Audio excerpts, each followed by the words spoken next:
confusion. Actes chapitre 2, les versets 16 à 17. Mais ce qui a été dit par le prophète Joël, dans le dernier jour, dit Dieu, je répondrai de mon esprit sur toute chair. Vos fils et vos filles prophétiseront, vos jeunes gens auront des visions, et vos vieillards auront des songes. Oui, sur mes serviteurs et sur mes servantes, dans ces jours-là, je répondrai de mon esprit, et ils prophétiseront. Bien-aimés, la promesse du Saint-Esprit est pour faire de nous, ses enfants, les canaux de la vérité et de l'inspiration divine. Bien-aimés, nous devons savoir que le Saint-Esprit est Dieu. Actes chapitre 5, le verset 3 à 4 me dit ceci. Pierre lui dit, Ananias, pourquoi Satan a-t-il rempli ton cœur au point que tu montres au Saint-Esprit? Le verset 4, dernière partie. Ce n'est pas à des hommes que tu as menti, mais à Dieu. Dieu a choisi de s'exprimer à l'homme comme Père, comme Fils et comme Saint-Esprit. Ce sont des expressions de trois personnalités différentes, mais en réalité, en vérité, je dirais, il ne s'agit que d'une seule personne. N'oublions jamais que nous sommes créés à l'image de Dieu. L'homme a une âme, un esprit qui habite dans un corps. Cela ne fait pas de lui trois personnes. Il est un. Dieu est esprit. Jean chapitre 4, 24 le confirme. Il est exact, précis dans tout ce qu'il dit et dans tout ce qu'il fait. Je parle des dieux de la Bible. Bien-aimés, confusion. Je suis en train de parler de la confusion aujourd'hui. Nous vivons la confusion dans toutes les sphères. Nous vivons le désordre, le mélange des idées. Les gens sont embrouillés surtout dans le domaine de la Bible. Il est très important de se confier à l'Éternel Dieu de tout ton cœur, bien-aimé, pour ne pas t'appuyer sur ta sagesse. Vous savez, en s'appuyant sur notre propre sagesse, c'est là où nous nous embrouillons. La confusion. Vous savez, la confusion renverse le fondement de notre foi. Voilà pourquoi le Saint-Esprit habite dans un cœur repentant pour l'aider à comprendre la révélation de sa parole et la compréhension de sa parole. Si Dieu nous a laissé la Bible, est pour découvrir qu'il est un Dieu qui agit par sa parole et parle par sa parole. La prophétie venant du Seigneur s'assoit dans sa parole. La prophétie venant du Seigneur épouse sa parole. Bien-aimés, nous vivons la confusion totale. Vous savez, il y a plein de loups ravisseurs qui révèlent les apparences d'un agneau. Vous pouvez le vérifier dans Matthieu chapitre 7, le verset 14, verset 15, s'il vous plaît. Bien-aimés, nous sommes invités de les démasquer sans retard pour éviter la mort de brebis sans défense. Confusion, bien-aimés, dans le milieu des enfants de Dieu, dans les communautés chrétiennes. Confusion. 1 Corinthiens chapitre 14, le verset 31 à 33 me dit ceci. Vous pouvez tous prophétiser l'un après l'autre de messages divins afin que tous soient instruits et encouragés. Bien-aimés, nous devons savoir que les esprits de prophètes sont soumis aux prophètes. Car Dieu n'est pas un Dieu qui suscite le désordre, mais qui crée la paix, comme dans toutes les communautés chrétiennes. Dans ces chapitres, l'apôtre Paul voulait amener les chrétiens de Corinthe à comprendre que les dons spirituels s'exercent dans l'ordre pour maintenir de l'ordre dans l'Église. Ceux qui parlent de la part du Seigneur doivent être en mesure de gérer le don spirituel qu'ils ont reçu de Dieu, tout en restant sous la direction du Saint-Esprit ou les désordres à l'église de Dieu. Bien-aimés, nous devons savoir que toute confusion provient des forces destructrices du monde. Toute confusion provient de la chair aussi.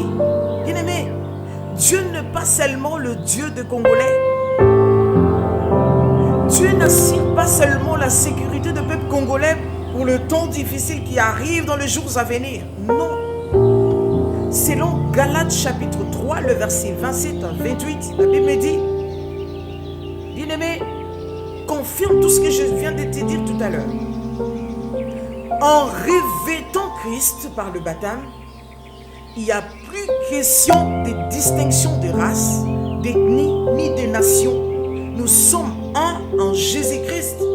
Bien-aimés, et nous bénéficions tous de sa sécurité divine.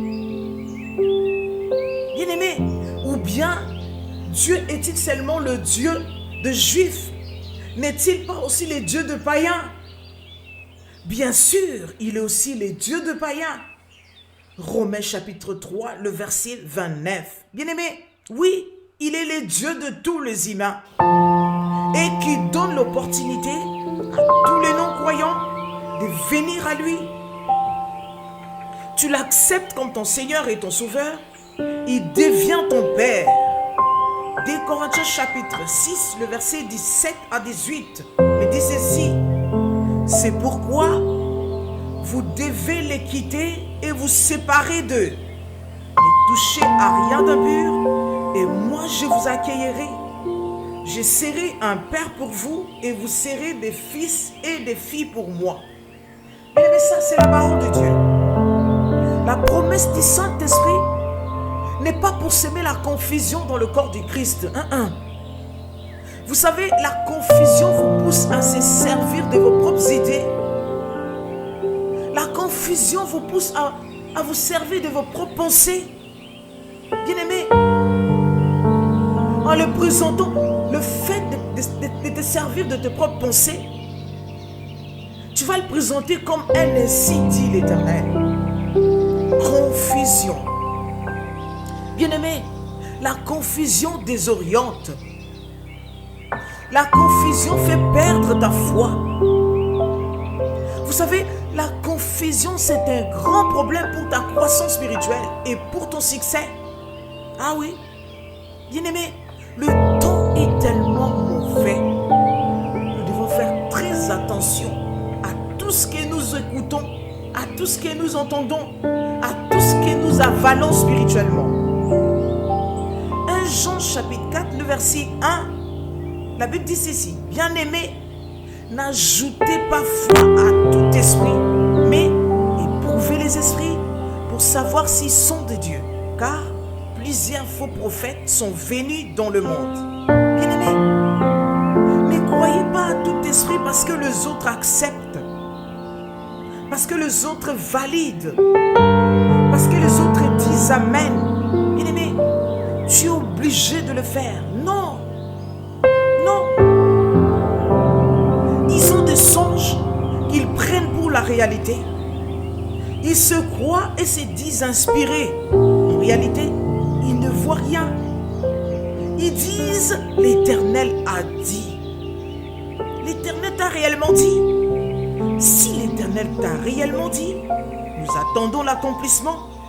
Bien-aimés, le temps que nous vivons actuellement, l'urgence des discernements s'impose. Bien-aimé, tu dois discerner. Ah oui, tu dois apprendre à discerner en tant qu'enfant de Dieu, né de nouveau.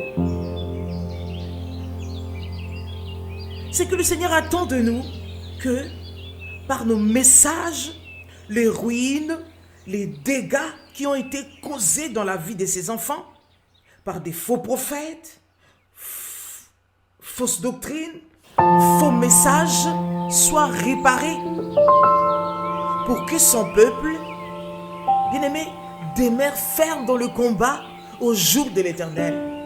Je parle du jour de l'avènement du Fils de l'homme. Il veut que son peuple reste ferme, bien préparé. par nos messages, amener son peuple à se sanctifier davantage, à se consacrer à lui. Bien-aimés, confusion. Vous savez, il y a ce qu'on appelle le fleur. F-L-A-I-R. Bien-aimés, le flair, c'est une attitude instinctive à deviner, à sentir quelque chose. Vous savez, nous les femmes, les comportements culturels nous poussent à devoir développer davantage notre intuition.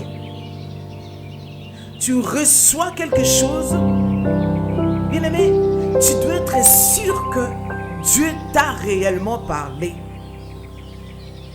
Je parle de femme. Une personne qui est inspirée par le Saint-Esprit. Je parle de porte-parole du Saint-Esprit.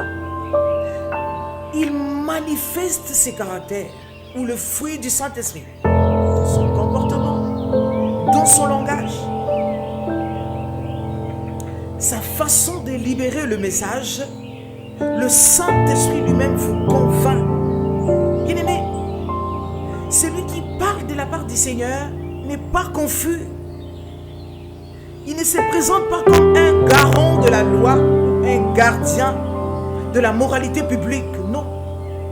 Le cœur ou le centre de son message n'est pas seulement la prédiction de futur, c'est aussi la dénonciation de fautes des humains. Et il annonce une bénédiction qui permettra à Dieu de renouveler son projet de salut pour tous. Bien-aimé, celui qui parle de la part du Seigneur, ce qu'il déclare produit chez ceux qui le goûtent les désirs de retourner vers Dieu. Je parle de Dieu vivant. On reconnaît un porte-parole de Dieu par l'accomplissement de ceux qui déclarent. Et vous allez remarquer que ceux qui déclarent souvent dérangent parce que c'est la vérité.